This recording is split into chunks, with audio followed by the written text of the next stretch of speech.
Hi folks, welcome to the Prepared Homestead. This is Travis. Thank you all for stopping by to watch. Well, the part for the truck finally came in, got that replaced and on the road, and just had a question for some of you grease monkeys. Do you think that this wheel bearing is bad? Just thought I would ask you if you thought this was bad. Now, before you all yell at me for not maintaining my vehicle, I replaced that a year ago, so I believe it was probably a bad part. Replaced both sides. One was starting to kind of wear, and I thought, you know what, I'm just going to do both, and I did. And then the other day, that one just exploded. There was no noise, there was no vibration, it just blew. But anyways, I thought I would show you that, and just because it's a new part doesn't mean it's going to last. Anyways, that's not what we're going to talk about today. Today I want to talk about two subjects, two things that I used to say, you know, when I do stuff like this, videos like this, I would say, oh, they're unrelated. You know, just two things to talk about that's unrelated. But I can't really say that anymore because it's all related. It's all connected. A couple of weeks ago, I made a video, a week or two ago, I made a video again on how they're wanting to push us to eat lab-created meat, and they're wanting us to eat bugs, okay? You all know about that. This is part of this Agenda 2030, this great reset plan to eat bugs. And so I wanted to talk about that again, just for a moment. This is just a brief update. Here's an article about England that they're working on serving bugs to kids in schools. That's right. I mean, you know, we teach them that they can be whatever of the 5,000 different genders they want to be. They can dress however they want. You know, they can explore their sexuality at 4 and 5 years old. So why not feed them bugs? And that's exactly what they're going to do. I mean, some of you probably are onto this. But myself and several of you have known for many years, for decades, that the public school system is nothing more than just a petri dish for experiments. They use them as guinea pigs, okay? They try out all their new, you know, socialistic, Marxist ideas on them. And that's the reason why we have such a problem in the West today with the education system and children in general, and how each generation is just becoming more degenerate than the one before. But hey, that's not the topic for today's video. Back to the bugs. That's what they're saying, that scientists are working on a way to grow healthy lab grown or in, you know, some type of indoor bug setting, and they're going to start trying it out by giving it to kids in schools because, you know, it saves the environment, right? But here's one here in the United States. It will be the largest lab-grown meat facility on the planet. It's about ready to open here in the United States. They're saying that this is the first big one like this. I mean, up until now, all this lab-grown meat has been more experimental. It's been done on smaller scale. I don't know if you can see on this article that I've posted, but look at the very bottom. It says by 2030, they're expected to put out around 14,000 tons of meat a day, or meat a year. It's interesting that it's 2030. I know I'm a conspiracy nerd, but isn't it weird how when you see all these different articles, so many of them, I see them all the time, and they're, you know, somewhere in the article, well, by 2030 they expect to do this, by 2030 it'll be this, by 2030 you could say, well, that's just the next decade, okay? That's why they're saying that. I've been seeing 2030 for a long time. You can go back 10 years and you can find articles talking about goals by 2030. And you don't think that Agenda 21 and Agenda 2030 aren't real. They are, folks. And this is one of them. They want to get us off of the natural foods. They want to feed us stuff that they can have more control over what's going on in our bodies. They want to feel more like they are gods because they're creating the nourishment that we need. And it keeps us from being as independent. Because then, you know, the next thing is, well, now we don't need meat. We don't need to farm meat. So we need to get rid of all these animals and make it illegal to farm because it hurts the environment.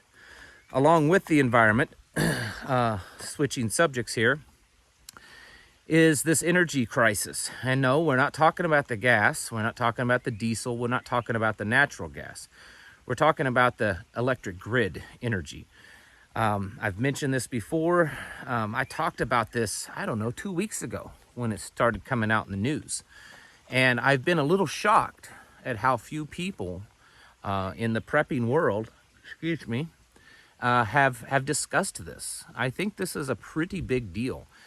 They are telling us flat out that come this summer, large amounts, well over 50% of the United States is under a threat of having the grid shut down at different periods of time. Rolling blackouts, complete blackouts, whatever. Of course, they're saying that it's all to do with climate change. It's all to do with climate change. The world is, the earth's getting hotter. Sorry, my nose is itchy and I got greasy fingers, okay? So I'm doing it this way. I'm not professional. If you tuned in to watch a professional YouTuber, you got the wrong channel. Anyways, they're spinning this. There's many articles talking about how the grid's gonna go down. We're gonna be losing parts of the grid, at different times. There'll be all these blackouts and rolling blackouts, and there's a lot of articles out there just in the last 2 weeks. Mainstream news talking about it. Every article is pretty much spinning it that it's because of all this climate change, and it's because the earth is heating up. And even though actually we've had some of the coolest temperatures just in the last few months, I mean, just over the weekend, there was over 2 foot of snow in places in Montana and Wyoming. There's places all over that still aren't able to plant, which they normally would be. I mean, it's the same way here. A lot of places are struggling because it's actually not been warm enough. But anyways, that's the spin on it. And they're telling us that, expect to see, your electricity going off. But they don't tell you that they've actually been dismantling our electric grid for the last decade or so. Since about 2013, there's been about a dozen nuclear power plants go offline. In fact, one of them, I believe, up in Michigan, was one of the largest, if not the largest nuclear power plant in the United States, has gone offline. Since 2010, about 300 coal-fired plants have been decommissioned. 300 since 2010. Well, what have we done to replace all that? Well, they've thrown some solar panels up in places and some wind turbines. But the thing is those things actually aren't as good. They're not as efficient. They're not as reliable. They actually cost more in the long run. The amount of energy it takes to produce a solar panel is usually far exceeds the energy that it's capable of absorbing because of all the mining and everything else. The same way with the wind turbines. They don't tell you that. And they're not telling you that, well, the reason why we might have some grid failure over the summer is because, well, we've been destroying and dismantling the electric grid in the United States. Because it's really weird how last year everything was okay, and the year before everything was okay, and we've had some record heat years, and then all of a sudden this year they're saying there's just not enough power. In fact, I saw one article that's saying that the estimate is that we are short enough power to power 3.7 million homes in the Midwest. That's just the Midwest. That's not the East Coast, the left coast, the Southwest. It's the Midwest, folks. So we're short in the Midwest 3.7 million homes to power. That's pretty significant, and that's where these rolling blackouts will come in. On top of that, and you could say, well, this is maybe the climate change that they're talking about. Down in the Southwest and out west, a lot of power is generated through hydroelectric. And there are a lot of lakes that their lake levels have gotten so low that they're in jeopardy of shutting down the hydroelectric dams, and some of them have already reduced the output capacity of the dams because of the water level. There's also geothermal and steam powered electricity that's having to be cut back because of droughts. There's a lot going on. And the grid is always one of those issues that preppers kind of talk about. What would happen if the grid goes down? What if there was an EMP or CME or some terrorist attack that, knocked out our grid? Okay, those are big things. That's big things to prepare for, to talk about. But what happens if the grid just fails? What if it fails because it's old? What if it fails because the people in charge have been dismantling it for years so that they could get us to a place and saying, see, climate change is bad. All coal power is bad. It's really bad. We've got to, bow our knees to this Agenda 2030 Great Reset because everyone needs electricity. And look, everyone's running out of electricity. I mean, create the situation so we can offer the solution.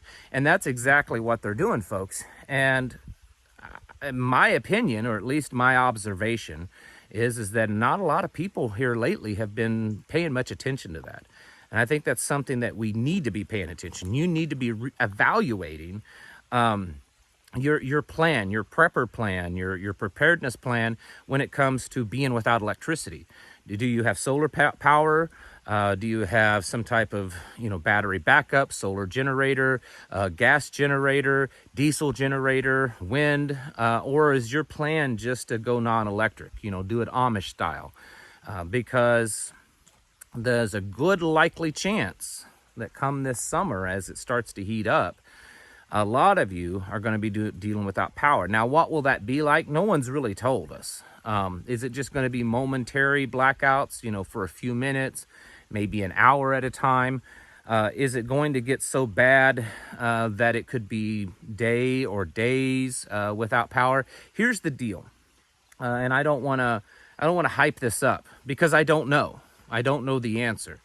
But I do know that typically when the government and media tries to tell us something and to brace us for it, it's usually a lot worse.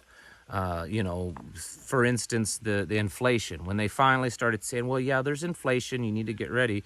It's going to go up. It's going to cost you about $500 extra a month by the end of this year. Well, it's already costing a lot of people over $500 a month right now. The gas prices, well, we could expect gas prices to go up a little bit. Well, they've gone up a lot, and they're continually going up. A lot of the problems that they try to warn us about end up being a lot worse than they. And I think they're trying to soften the blow, and then when things get really bad, they can go back and say, "Well, we warned you." That's possible. What could be going on here? I don't know. Like I said, I don't know the answer. Again, we could just experience little momentary blackouts throughout the summer here and there, but it could be far worse than that. And as we've all seen over the last 6 to 12 to 24 months, things just continue to worsen on a regular basis. So if they're saying it's going to be bad now, this summer, how many things are going to happen between now and this summer that's going to make it worse? Who knows? That's why we need to prepare. That's why we need to get ready. Depending on where you're at, you may have to seriously worry about keeping yourself cool. I mean, some of you live in some pretty warm areas. So you need to worry about that. You need to worry about getting water. A lot of you have wells. And if the power goes out, can you pump water? A lot of you have food in refrigerators and freezers. Will it be out long enough that it could spoil that food? You could lose a lot of money. So you need to have a plan for that. A lot of people just think about simple things like, well, turning the lights on. Well, I'm not really worried about that. I mean, I've got candles and lanterns and windows. I'm not too worried about turning the lights on in the house. I'm more concerned with, keeping things cold in the refrigerator and the deep freezes and being able to pump water for my animals and myself. And so we need to be planning that stuff ahead of time because a grid going down, at least momentarily or periodically, looks like it is going to happen, like it is a reality. But the possibility of it going down for much longer periods of time than what people would expect, I think it's very real. And I think we need to get ready for it. They're warning people right now that to expect, grid blackouts and grid failures starting as it's heating up, and it's heating up, already in a lot of places. So be ready for that, folks. Get your houses in order and prepare yourself, but prepare yourself for this grid stuff because I think it's going to be a real thing. And they're saying that the Midwest could be hit pretty hard. And then basically from what I was looking at, the maps, and I've seen a few different ones, but it looks like everything west of the Mississippi seems to be the hardest hit areas that they're expecting, but there are certainly areas east of the Mississippi that could be affected by this grid problem. And of course, as we said yesterday, it's a perfect storm. You know, this is all going to happen right alongside with gas shortages, increased gas prices, diesel shortages, increased diesel prices, food shortages, you know, and so on and so forth. So how bad is it going to be when you put that all together? I mean, we're not just dealing with blackouts or just fuel shortages or just food shortages. We're dealing with all that together and more. And so I believe, at least through my experience and what I've seen in history, when you put a lot of problems together, it exacerbates it all. So certainly be prepared for this, folks. I think it'll be happening sooner than you think. Thank you all for watching. I'll catch you in the next video.